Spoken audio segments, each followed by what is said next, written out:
The European Union is facing growing accusations of hypocrisy after Italian journalist Gabriele Nunziati was fired for asking a question that Brussels found too uncomfortable.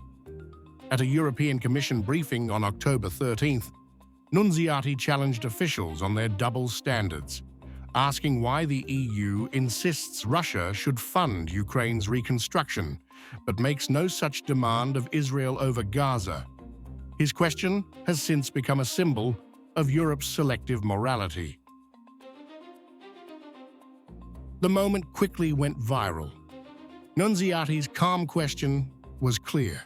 You have been repeating several times that Russia should repay for the reconstruction of Ukraine.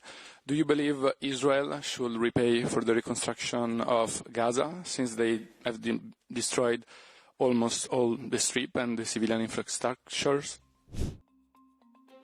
The Commission's spokesperson responded briefly. I would not have any comment at this stage.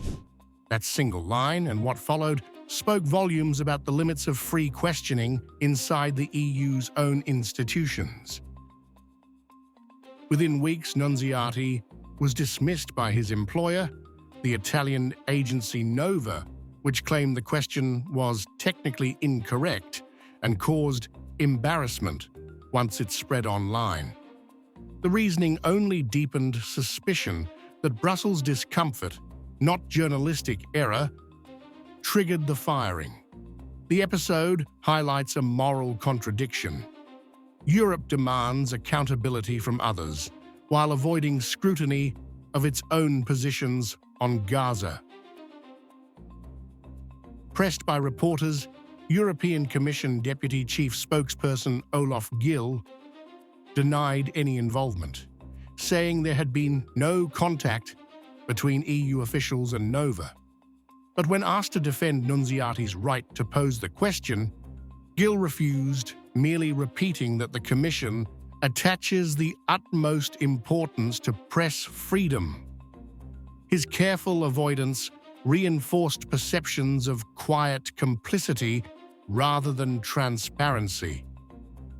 On behalf of Paola, as Chief Spokesperson of the European Commission, this is what we can say. The European Commission attaches the utmost importance to freedom of the press. We demonstrate that commitment on a daily basis here in this press room, here at our midday press briefing.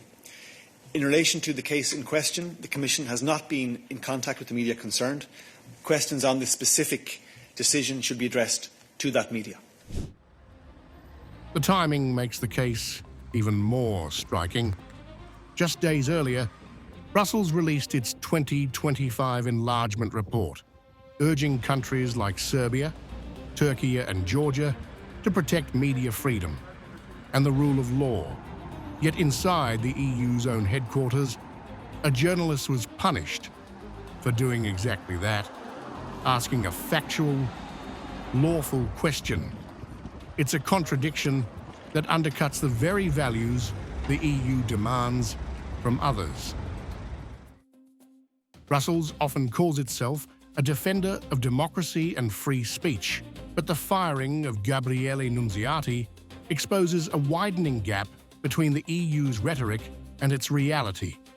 When a legitimate question can cost a journalist his job, Europe's moral authority weakens.